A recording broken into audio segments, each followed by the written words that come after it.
I was 11 when my father vanished. No warning, no goodbye, just a note on the kitchen counter that said, "You'll be fine, Hannah." I wasn't fine. I cried until my voice broke, sitting in an empty house that smelled of dust and broken promises. Then, just before midnight, headlights flashed outside. A black Rolls-Royce stopped at our gate, and a tall man stepped out, silver hair, sharp eyes, and a presence that made the air itself hold its breath. "You're Hannah Parker?" he asked. I nodded, trembling. "Good. I'm your grandfather. Pack your things. You're coming home." That was the night I left behind poverty, pain, and every memory of my father. 18 years later, I'd built an empire on the foundation of his abandonment, and when he finally came back to take what he thought was his, I made sure he left with nothing. I still remember that Friday like a scar that never faded. The air smelled of rain and pine, and I ran home from school holding a spelling test with a perfect score. I wanted to show Dad. He'd promised that if I got an A, we'd go to the fair this weekend. I even imagined him smiling, ruffling my hair, saying, "That's my girl." But when I opened the door, the house answered with silence. The TV was gone, the cupboards half empty, the photo of Mom on the shelf missing. "Dad?" I called out, dropping my backpack. Only the echo of my voice came back.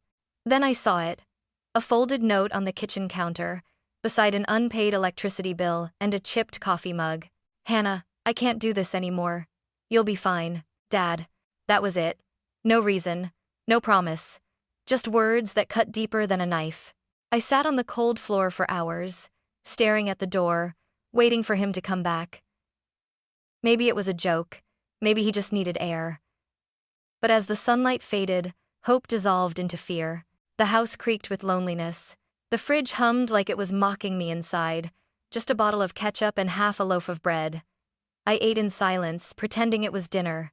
When night came, I curled under a thin blanket, hugging my backpack like it could protect me from everything that hurt. Every sound made me flinch.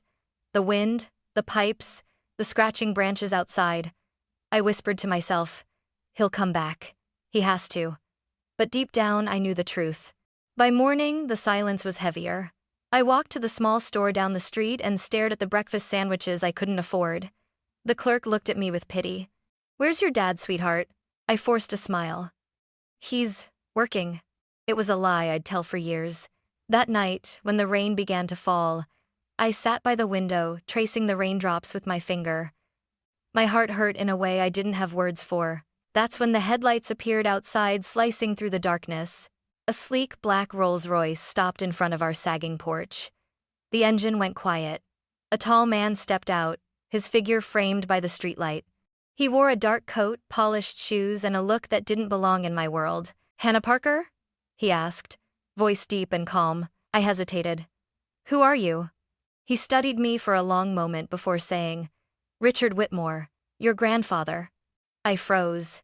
I'd never met him, only heard Dad call him that stubborn old man. "Hevs," Mater said. He stepped closer. "Pack your things, child. You're coming with me." And just like that, the life I knew, the loneliness, the hunger, the waiting ended with the click of a car door. I didn't know it then, but that night was the beginning of everything. My salvation, my education, and eventually, my revenge. The drive felt endless. I sat in the back seat of the Rolls-Royce, watching raindrops chase each other down the tinted window. The city lights blurred into ribbons of gold and gray. My hands clutched my backpack, the only piece of my old life I had left. Grandpa didn't speak for most of the ride. He sat across from me, reading something on his tablet, his silver hair catching every flash of passing headlights. Only once did he glance up and say quietly, "You're safe now, Hannah." Safe. The word felt foreign. When the car turned off the main road, the gate ahead loomed like something from another world. Whitmore Estate, spelled in wrought iron letters. The mansion behind it looked like a castle lost in time. Marble pillars, ivy-covered walls, and windows glowing with warm golden light. As the car rolled up the driveway, two women stepped out from the grand front doors. One was tall, elegant, and sharply dressed, my Aunt Margaret. The other, a girl around my age with perfect curls and a smirk, her daughter Lydia. Margaret's smile froze the moment she saw me. "Father," she said, her tone brittle. "You brought her?" "She's my granddaughter," Grandpa replied evenly. and she'll stay here from now on. Lydia whispered something and laughed. Margaret's face tightened. She doesn't belong in this house. She's Daniel's problem. Daniel is gone, Grandpa said sharply, and I won't have my family divided any further. Margaret looked away, lips pressed thin. Fine, but don't expect me to play babysitter. She turned, heels clicking across the marble floor, the echo ringing in my ears long after she disappeared. Grandpa sighed, then turned to me. Don't mind her. This house has more pride than warmth. He led me inside. The chandelier above glittered like 1,000 tiny suns. The hallways smelled of polished wood and old money. Paintings of stern ancestors lined the walls, each one looking like they were judging me. A maid showed me to a room on the second floor, bigger than my entire old house. A canopy bed, silk curtains, a fireplace that flickered gently. On the nightstand sat a framed photo of a little boy and an older man, Grandpa and my father, long ago. I stood there staring at it, heart tightening. Why didn't he ever tell me about you? I asked softly. Grandpa stepped into the doorway. Because your father and I disagreed on everything, especially how to raise a child. Did you ever love him? I asked. His expression faltered for a second. Yes. But sometimes love isn't enough to fix what's broken. He left, the heavy door clicking shut behind him. That night I lay awake in the vast bed, staring at the ceiling carved with gold leaves. The silence pressed in from every direction, not peaceful, but suffocating. I heard faint laughter from down the hall, Lydia's, sharp and cruel. Somewhere in this mansion, I realized, wealth didn't mean happiness. It just made the loneliness echo louder. I turned to the window. Beyond the glass, the ocean stretched endlessly, waves crashing against the cliffs below. Grandpa had said I was safe, but as I listened to the storm outside, I couldn't help but wonder if I had simply traded one kind of cage for another. The first morning at Whitmore Estate began before sunrise. A knock on my door jolted me awake. When I opened it, Grandpa stood there, already dressed in a crisp suit, holding 2 cups of coffee. We start early in this house, he said. Breakfast is in 15 minutes. Wear something practical. Practical. I didn't even know what that meant in a mansion like this. Downstairs, the dining room looked like something out of a royal palace. The long table could have seated 30 people, but only 5 chairs were filled. Grandpa at the head, Aunt Margaret on his right, Lydia scrolling through her phone, and her twin brother Cole, who looked bored out of his mind. When I sat down, Margaret's smile was all ice. Sleep well, dear? She asked. Yes, thank you. Good. You'll need rest if you plan to keep up with Father's expectations. Grandpa shot her a look. Margaret. She went silent. He turned to me. After breakfast, you'll join me in the study. Time to learn what it means to be a Whitmore. I wasn't sure if it was an invitation or a warning. The study smelled of old leather and cedar. Sunlight poured across bookshelves stacked with finance ledgers, business manuals, and framed newspaper articles about Whitmore Holdings. Grandpa gestured to a chair. Do you know what we do, Hannah? Construction? Real estate? That's what people see, he said. What we really do is build legacies brick by brick, deal by deal, and that requires discipline. He handed me a thick folder filled with numbers and market reports. Start by finding which of these companies will fail within a year. I blinked. I don't know how to. Then learn. The world won't slow down to wait for you. That became our daily routine. Mornings with financial reports, afternoons shadowing his meetings, evenings filled with notes and coffee that tasted like ambition. At first, I hated it. The pressure, the silence, the way Margaret's whispers followed me through the halls. She's playing student now, she told a guest one night. But she'll never be one of us. I heard it all, and I remembered every word. Still, Grandpa saw something in me that no one else did. When I solved a cost analysis problem, he nodded approvingly. You think with instinct. That's rare. I felt warmth spread through me. Not the warmth of comfort, but recognition. For once, I wasn't invisible. One evening, after a particularly long lesson about stock mergers, I finally asked, "Why me? You have your own children, your own heirs." Grandpa set down his pen and studied me quietly. Because you've known pain. People who've suffered don't waste opportunities. They fight for them. Then, his expression softened. And because you remind me of someone I once was, before wealth turned my children into strangers. His words stayed with me. Over the next few years, I changed. I stopped flinching when Lydia mocked me for studying instead of partying. I learned to negotiate with men twice my age. And every time I walked into the boardroom beside Grandpa, people noticed. They didn't see an abandoned girl anymore. They saw Hannah Whitmore sharp, confident, dangerous in silence. But success has a price. The more I grew into his world, the more resentment burned around me.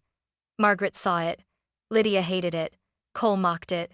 And behind every polite smile at family dinners, I could feel it, the quiet war brewing under crystal chandeliers. The morning Grandpa died, the mansion felt hollow. The halls that once echoed with his deep, commanding voice were now filled only with the quiet shuffle of servants and the muffled sobs of strangers. He passed away in his sleep peaceful, they said.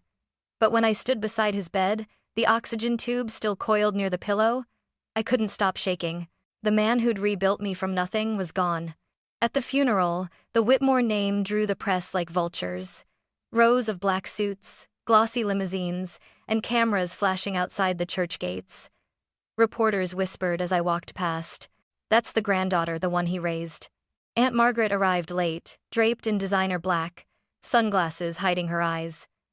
Lydia and Cole followed, pretending to mourn while taking photos by the floral displays.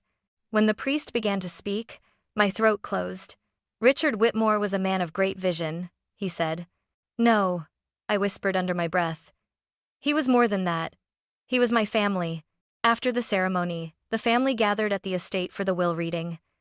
The lawyer, a thin man with silver-rimmed glasses, sat behind Grandpa's mahogany desk. The atmosphere was so thick with tension you could almost hear it hum. He cleared his throat. Per the last will and testament of Mr. Richard Whitmore. Margaret leaned back in her chair, confidence dripping from her voice. Let's just get this over with. I'm sure Father left things as they should be. The lawyer nodded, unfolding the document. To my daughter, Margaret Whitmore, I leave the summer villa in Napa Valley. To my grandchildren Lydia and Cole, a trust fund of $2 million each. Margaret smiled smugly. And the rest? The lawyer adjusted his glasses. The controlling shares of Whitmore Holdings, the primary estate, and the family trust are to be transferred to my granddaughter, Hannah Parker. The room went dead silent. What? Margaret's voice cracked. That's absurd. She's a child. I'm 23, I said quietly. This has to be a mistake, Lydia hissed. Grandfather wouldn't leave everything to her. But the lawyer continued calmly. Mr. Whitmore made this decision 2 years ago, while in perfect health and of sound mind. Margaret shot to her feet, face red. He was manipulated. You used him, didn't you? I met her eyes. I didn't have to. He saw through all of you. She slammed her hand on the table. You'll regret this, girl. This company belongs to me. The lawyer closed the folder. I'm afraid, Mrs. Whitmore, that's no longer true. She stormed out, Lydia trailing behind, tears smudging her mascara. Cole lingered a moment longer, glaring. You think this makes you one of us? He sneered. No, I said. It makes me exactly what he wanted me to be, a Whitmore who doesn't need the rest of you. Stated it naughty. That night, I stood alone on the balcony of the mansion overlooking the Pacific. The wind carried the faint scent of cedar and salt, Grandpa's favorite. In my hand was the gold pocket watch he'd given me when I turned 18. Engraved inside were the words, "Integrity builds empires." I whispered into the night. I'll protect everything you built, Grandpa, and I'll make sure they never destroy it again. But beneath the calm of my vow, I felt it, the storm brewing on the horizon. Margaret would never forgive this. And the war for the Whitmore legacy had just begun. 6 months after the funeral, I had memorized every corner of the Whitmore empire. I worked late into the night, reading reports by lamplight while the rest of the family pretended to mourn. I was determined to prove I wasn't just a name on a will. I was the legacy itself. But power attracts vultures. Margaret had gone quiet since the will reading, which was more dangerous than her shouting. And then one cold Monday morning, I found out why. The boardroom on the top floor of Whitmore Holdings was a cathedral of glass and power-long table, skyline view, portraits of past chairmen watching over us. I walked in early, confident, briefcase in hand, but something was off. Half the directors avoided my gaze. My chair at the head of the table, Grandpa's chair, had been moved. Margaret sat there, in my seat. She wore a pearl gray suit and a smirk that could cut steel. Good morning, Hannah, she said sweetly. We were just discussing the company's future. Without me? I asked. Oh, we assumed you were. Stepping aside. For the good of the shareholders, of course. She slid a folder across the table, an official motion of leadership restructuring. My name was listed as temporarily suspended due to incompetence and emotional instability. I felt my blood go cold. This is a joke. It's a vote, she corrected. And we've already taken it. She looked around the table. All in favor? Hands rose one by one. I stared at them. Men who'd shaken my hand, toasted my vision, smiled to my face. Every one of them betrayed me. On me? Margaret stood. Effective immediately. I'll be assuming control. You can hand over your keycard and office files. She thought she'd won. But she'd underestimated the one thing Grandpa had taught me best: preparation. I opened my briefcase and pulled out a sealed envelope stamped with a gold Whitmore crest. Actually, Aunt Margaret, I said calmly, Grandpa anticipated something like this. She frowned.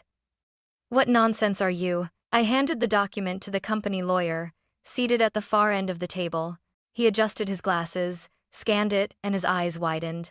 According to this amendment, he said slowly, Mr. Richard Whitmore restructured the company charter 1 month before his passing. All board decisions required joint signature approval between the chair and the founder's appointed successor, which is Miss Hannah Whitmore. The room fell silent. Margaret's smile cracked. You're lying. Check the registry, I said, folding my arms. It's filed with the State Corporate Bureau. The lawyer nodded. It's valid. I leaned forward. So, unless I sign it, this little coup of yours doesn't exist. I'm on it. Margaret's voice trembled. You manipulative brat. You don't deserve this company. And you don't deserve Grandpa's name, I shot back. You buried him with fake tears and came here plotting the next day. She lunged across the table, but security guards stepped in, men I had hired weeks ago when I saw the signs. Escort Mrs. Whitmore off the premises, I said quietly. Margaret screamed as they took her by the arms. You'll regret this, Hannah. You think this is over? I watched her go, my heart pounding but my face still. When the door slammed shut, the room was silent except for the hum of the city below. That evening, I stood alone in the boardroom, the skyline reflected in the glass walls like 100 shattered mirrors. The sun was setting over San Francisco, painting the sky gold, the same color as Grandpa's pocket watch. I placed my hand on the chair, his chair, and whispered, I did it, Grandpa. I protected what's ours. But the victory felt hollow, because behind every triumph was a truth I couldn't escape. No win in this family ever came without blood. And as I looked out at the city, a knock sounded on the boardroom door. My assistant, Ella, peeked in. Miss Whitmore, there's someone here to see you. Who? A man. He says he's your father. I froze. For the first time in years, the air in my lungs turned to ice. That night I would face the ghost that started it all. And no amount of wealth or power could prepare me for what he was about to say. He stood in the doorway of my office, smaller than I remembered, but still wearing the same beaten leather jacket from my childhood. The man who'd once walked out of my life without a goodbye. Hannah, he said softly, voice shaking. Don't. My tone was ice. You lost the right to say my name 18 years ago. He took a hesitant step forward. His hair was mostly gray now, his face tired, weathered. You look just like your mother, he whispered. I folded my arms. You mean the woman you forgot to mention before you disappeared? He flinched. I didn't know how to raise you alone. After she died, I fell apart. So you left an 11-year-old alone in a house with a note? That's not falling apart, Dad. That's abandoning. He looked at the floor. For a moment, silence filled the room except for the faint hum of the city below. Then he reached into his pocket and pulled out a crumpled photo me. At 6 years old, missing a front tooth, sitting on his shoulders. I kept this, he said. Every day. I know it doesn't mean much, but I never stopped thinking about you. My throat tightened, but I forced myself to stay still. Thinking about me didn't feed me, I said quietly. Didn't stop me from crying myself to sleep in an empty house. He nodded slowly. You're right. I deserve your anger. But Margaret told me you're trying to take the company away from the family. That's not what your grandfather wanted. The words hit like a slap. Margaret sent you? He hesitated, and that hesitation told me everything. I laughed bitterly. Of course. You didn't come here to make peace. You came because she needed a pawn. No, Hannah, it's not like that. I slammed my hands on the desk. It's exactly like that. You left me to starve, and now that I have something worth stealing, you show up waving her lies like a flag of love. He flinched again, eyes wet. I just wanted to see you, to say I'm sorry. I stared at him for a long moment. There was no hate left, only emptiness, like staring at the ghost of a life that never was. You know what's funny? I said quietly. I used to imagine this moment every night. I thought if you ever came back, I'd run to you, that I'd forgive you. But now, I just feel nothing. He looked broken.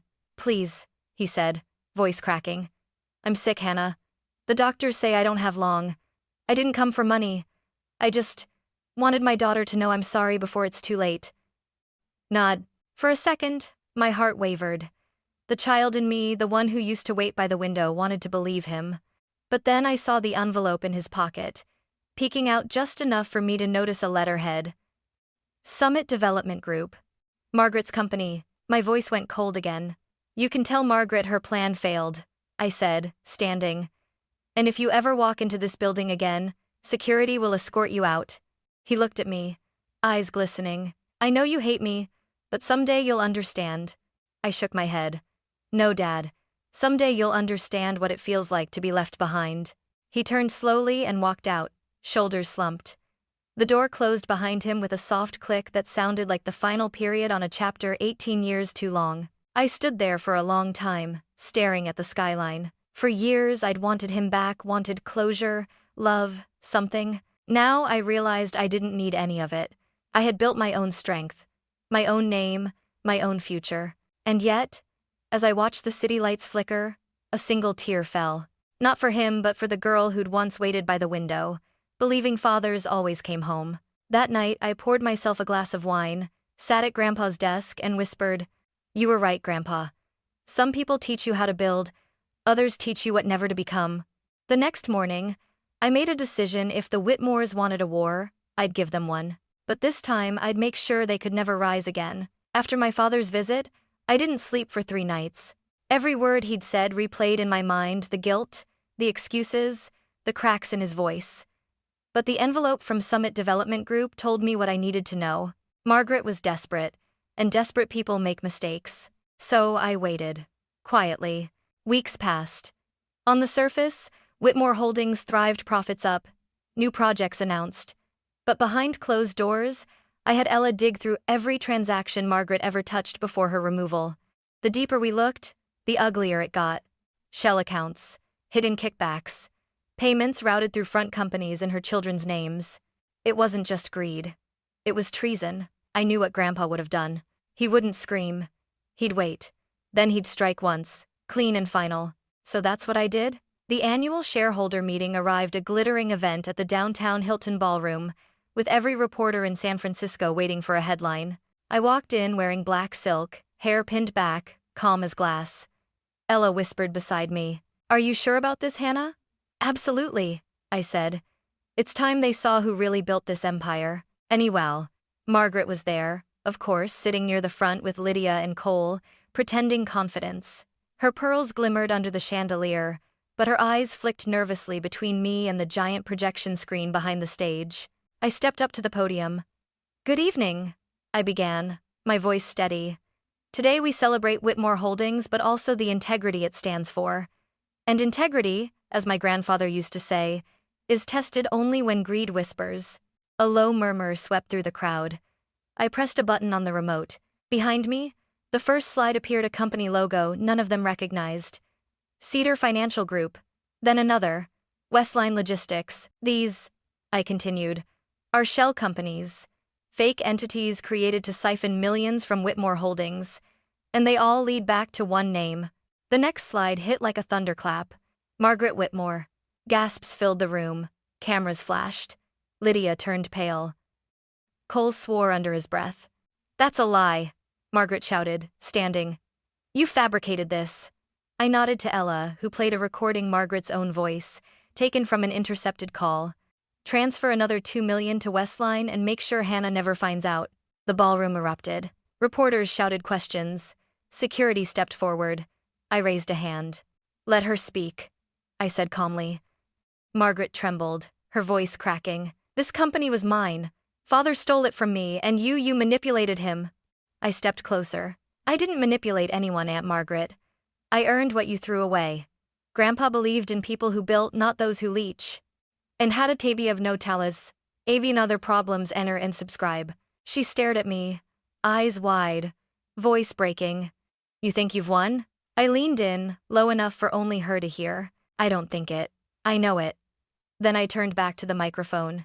Effective immediately, Margaret Whitmore and her associates are terminated and under criminal investigation for corporate fraud.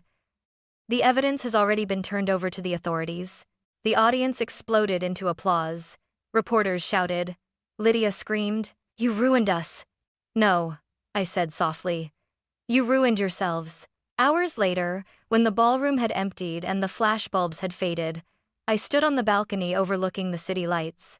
The wind whipped my hair, but I didn't move. Ella came up beside me, a faint smile on her face. You did it. You actually did it. I looked out at the skyline the city Grandpa had helped build, the company he'd trusted me to protect. No, I said. We did it. For him. Below us, the night glittered not with greed, but with freedom. For the first time in years, I felt the weight lift from my chest. The ghosts of the past, my father, my aunt, the fear of never being enough all faded into the wind. I'd thought victory would feel cold, but instead, it felt like peace. Still, a quiet ache lingered not for what I'd gained, but for what I'd lost long ago. The family that could have been. I whispered into the night, Grandpa, it's over. The Whitmore name is clean again. But the wind seemed to answer softly, not over, Hannah, not yet. Because I didn't know then the world wasn't done testing me. The empire I'd saved would soon demand something greater, the courage to turn power into purpose. 6 months after the scandal, the Whitmore name no longer stood for greed, it stood for rebuilding. Every morning, the headlines felt like sunlight instead of a storm. Hannah Whitmore reshapes empire into force for good. From abandoned child to visionary CEO, but it wasn't the applause I cared about. It was what came next. I converted one of the downtown towers into something new. The Whitmore Foundation for Children.